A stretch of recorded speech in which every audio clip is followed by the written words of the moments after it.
Hi, everybody. Hope you're doing well. Since we can't have story time in the classroom, we're bringing story time to you. The book that I chose is called Arthur's Tooth by Marc Brown. This was a book that I really enjoyed as a child, so hopefully you guys do too. Finally, Arthur had a loose tooth. He wiggled it with his tongue, he wiggled it with his finger, he wiggled it all the time. One afternoon, while Arthur was wiggling his tooth during math, he heard a loud scream. Francine jumped up. "My tooth just fell out on my desk," she cried. "Class, how many of you have lost a tooth?" asked Mr. Marco. Everyone but Arthur raised their hands.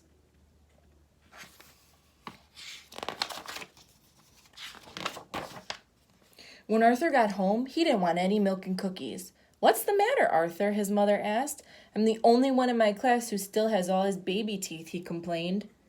"Don't worry," said his sister DW. "Before you know it, all your teeth will fall out and you can get false teeth like Grandma Thora." Arthur persuaded Father to make a special dinner for him. Steak, corn on the cob, and peanut brittle. "I can't believe one little tooth can take so long to fall out," said Father. The next day, Muffy brought in a whole jar of her teeth for show and tell. "I got $2 for each one," she said. "One for my dad and one for my mom. I put it all in the bank to earn interest. I'm waiting for my investment to double." "Not me," said Francine. "I'm spending mine." Later, the class saw a movie. It's called Nasty Mr. Tooth Decay.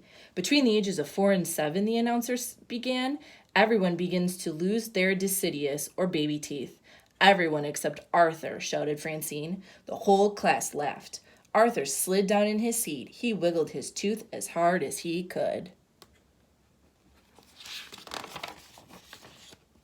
In the cafeteria, Francine practiced her new tricks. "Look," she said, "I can keep my teeth closed and still drink through a straw. And I can squirt water too.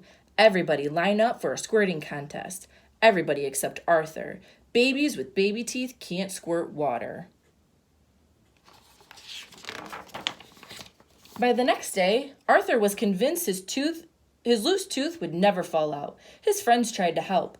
Buster brought carrots for Arthur's lunch. Sue Ellen showed Arthur how to put raisins in his teeth to make it look as if some were missing. The brain invented a special machine. "It's a tooth remover," he explained. "Just put your head in here." Even Binky Barnes wanted to help. "I can knock that tooth out in 1 second flat," he said. That night, Arthur spent a lot of time in front of the bathroom mirror.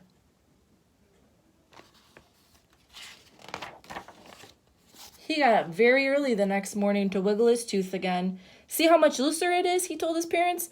"That's it," said his mother. "You need professional help. You're going to the dentist today." "Going to the dentist?" asked Francine. "Boy, do I feel sorry for you."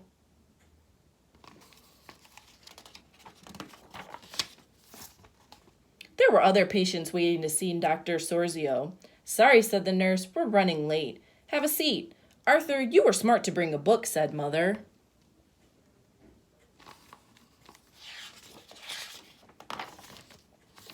Finally, it was Arthur's turn. "I wish all my patients were as good as waiting as you are," said Dr. Sozio. "How old are you now, Arthur?" "7," said Arthur. "And I still have all my baby teeth." "I was 8 before I lost my first tooth," said Dr. Sozio. "Everyone is different." "Really?" said Arthur. Dr. Sozio examined Arthur's loose tooth. "This one should fall out very soon," he said. "Just wait." Arthur got back to school just in time for recess. "Still have all your baby teeth?" Francine asked. "Then you can't be in the game. I'm the tooth fairy. Only people who have lost teeth can play." "If you're the tooth fairy," said Arthur, "I think I'll keep all my teeth. I can wait." He started over to the softball game. "Whoever I touch," said Francine, "loses a tooth." She flapped her arms. "The one who loses the most wins." Francine twirled around and touched Buster. She twirled faster and touched Sue Ellen. Twirling even faster, she slipped and hit Arthur. "Sorry, Arthur," Francine said, "but I told you, no babies allowed."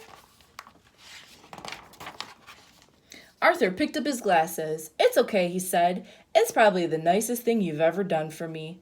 What do you mean? Asked Francine.